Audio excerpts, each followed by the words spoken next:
think that speaking is about following a script, about saying a set of preset words, is that any time you try to work from a script, it tends to flatten out your delivery, and you often lose the inflection that's very important on any one given word, where, as you can see, can often completely change the meaning of what it is you have to say. So inflection's a good thing. Changes in pitch and tone is a good thing. It helps to show passion, helps to keep interest up. It's very difficult to use a lot of tone and inflection if you're trying to deliver a preset set of words. It's real important that when everything we talk about, using gestures and getting this passion out, the fact that people only are ever inspired by the passion behind what you say, it's very difficult to have passion with a script. What you really want to do is you want to approach virtually every presentation as if you've never seen it before. I go to places all the time, work in hotels, give speeches, and they always leave me a podium because they assume that podiums are good things. The trouble with podiums is podiums go back to that Winston Churchill type era. Podiums are not basically a good thing because podiums tell the audience exactly what you don't want to tell them, which is, okay, there will forever be this barrier between me and you. And that's what a podium does. Think about this. This is my little castle, isn't it? This is mine. I've got this turret here where I can fire off stuff at you all. But I'm protected, you know? If you're going to hit me, I've got this. No, it's really true. So we set up this, we tell the audience that I'm going to be behind, there's forever going to be this barrier between me and you. You're you, I'm me, never the twain shall meet. Podiums tend to really work against this connectivity that you want to establish with your audience if you want to be effective.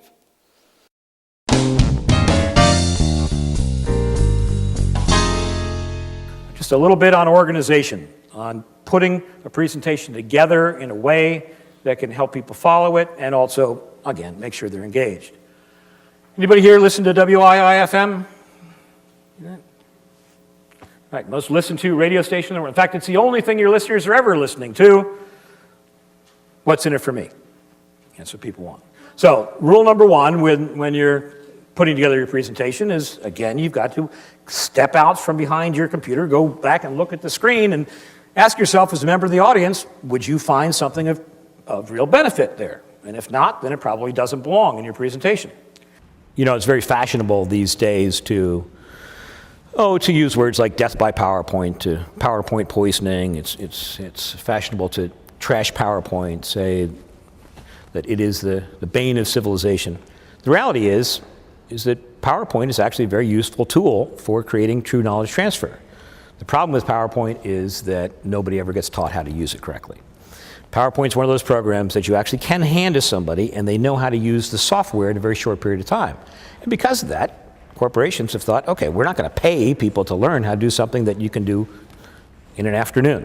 But the problem is learning how to use the software and learning how to create these living, moving documents that have a very specific purpose, which is getting across information in a limited and set period of time, is something that, well, none of us are taught. And the assumption that you can simply pick up a copy of PowerPoint and write a presentation is the same as assuming that if you got a copy of Microsoft Word, you could write the great American novel. Well, tell me this. After this, say the title slide, the slide that's up on the screen as people walk into the room, after that slide, can anybody give me the name of the first slide in most presentations? Agenda. Yeah, we start out with the agenda slide. We start out with the introduction. Hi, we're going to start here with the introduction. That's where we are now. Yeah. And then we go on to the history slide, which I always love. The history. History is everybody's favorite subject, right? Especially history of somebody's company you don't even know. Let's talk a bit about the history of our firm. We're very proud about our history. It started back in 1920. These two guys, Harry and Bill, came together. They had a great idea. Blah, blah, blah, blah, blah, talking on and on. And what happens is for the first 15 minutes of a presentation, we talk about, oh, that's right. First we start out, because we're working with that old adage, tell them how you're going to bore them, and tell them how you bored them, right? That's the agenda slide.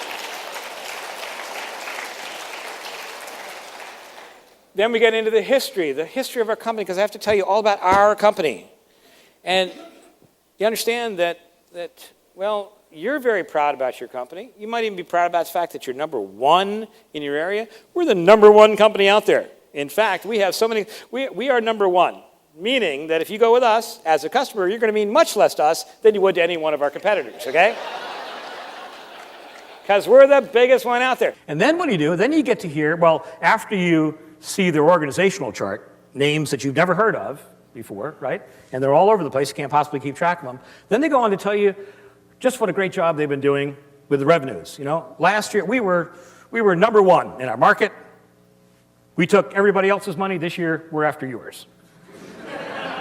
And that's what we do. That's what we do. We spend presentations. The first half of a typical presentation is about me. Let me tell you about me. This is the message that we send with the typical content of a presentation. We start out talking about how we're going to bore them, and then we start immediately talking about ourselves. Well, if people are in sales, you remember from some sales training that, that's not necessarily the right way to do it, is it? That most people, most clients want to hear about them. So, first thing you need to do is when you start out, you got about 30 seconds to grab their attention. About 30 seconds, and that's about it. Understand, we live in a world of these things. We live in a world with things that look like this. They're remotes. If it's a remote for the TV, Cox Communications out of Atlanta will tell you that the average surfer, the average channel surfer on TV, gives a station, how long?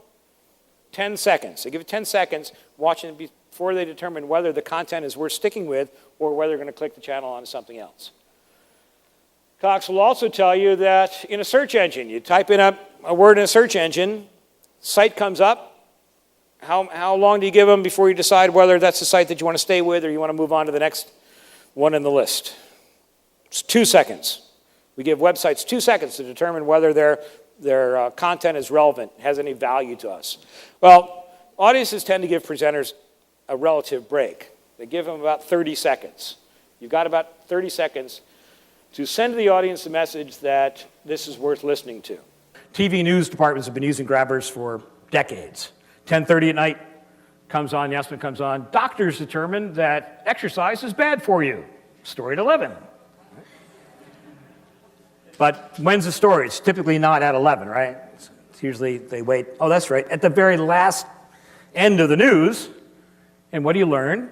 You learn that doctors noted that men over the age of 75 who have had more than 4 heart attacks should not engage in running marathons when the temperature is over 100 degrees, because it often brings on a 5th and fatal heart attack. So they've determined that exercise is bad for you.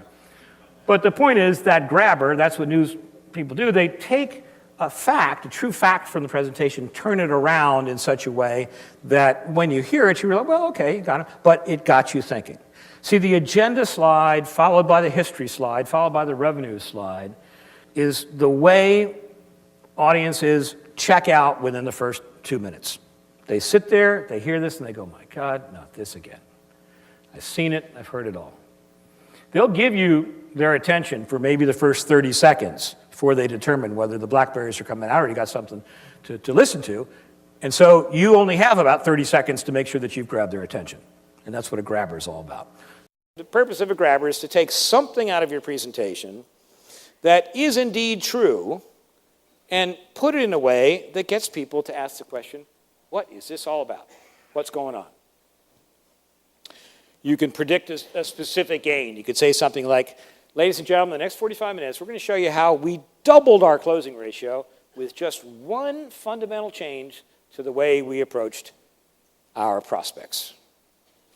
A specific doubled, and it's got to be a big number. If you're talking about numbers, you can't say, ladies and gentlemen, the next 30 minutes, we're going to show you how you can increase your productivity up to 1.5%. Have I got you? It has to be a specific gain. It has to be of some significant value. Or you can let them in on a secret. This is, ladies and gentlemen, let me tell you a story that's never been told before. Everybody likes to hear stories. As a matter of fact, when it comes to content, anytime you can make your case, anytime you can figure out how to take statistics or any facts that might be otherwise dry and turn them into a story, that's where people listen. And that's a whole course by itself. But People want to be told stories. Pick up the Wall Street Journal today. Pick it up any day. Look at the left-hand column, right-hand column. Every one of them starts out back in 1985 when the internet was still the gleam in the eye of Harry Brown working in his father's warehouse. He said there had to be a better way. So we worked. You have characters, you have a problem, you have a timeline along to a resolution of that problem. Stories keep people's attention. In any case, here's what you got to do. You got to start out, tell the people what the problem is that needs to be solved, tell them what the opportunity is that they need to take advantage of. And then here's where we differ from the way we see most of them structured. Immediately, in the beginning of your presentation, you have to tell them what the solution is, or you have to make that recommendation. See, typically what people do is they'll start out and announce this problem, and then they'll start to pile on the evidence. And they'll say, and people go, oh, I didn't know that. Okay. And you give them some more evidence, they'll go, oh, I didn't know that either. Okay. And by the time they've heard the third or fourth factor saying, where is she going with this?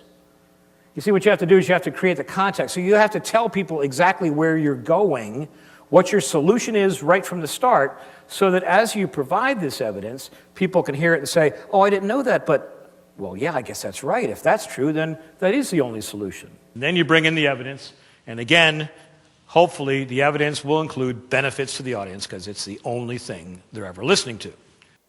Then, at the end, and here's something, believe it or not, this is something we rarely see. The end of a presentation, you've gotten a whole bunch of people together, you talk to them for 45 minutes, and at the end you go, thanks for listening. Bye. And we send people off. I mean, without some type of next step, some call to action. And call to action is just like you all know that's the mistake that new salespeople make, is they often go out, they're great public relations people for the company, right? They sing a great song. Oh, that's right, they forgot to ask for the order. Well, having a call to action, and it doesn't have to be anything big. You just implant in their minds some future action that they have to take. So, okay, given all this, would you do me a favor? Just send me an email. Would you send me an email? Tell me the 3 different products that you're most interested in, and let me get you some samples. Let me get you some, or let me see if we can set up a demonstration for you. Just send me. You put in their minds some future event, some future action they have to take, for the sole reason of giving them some reason to think about your presentation after they've walked out the door. Otherwise, people go on in their multitasking lives. They've got all other things to think about. And this was an interesting presentation, but there is no reason beyond here to think back about what you had to say. You need to have a call to action, a next step. And then finally, if you can, you want to end with a bang. And the reason you want to end with a bang is the same reason that an Olympic gymnast goes out and flips over the bars, does all this fantastic stuff in the air.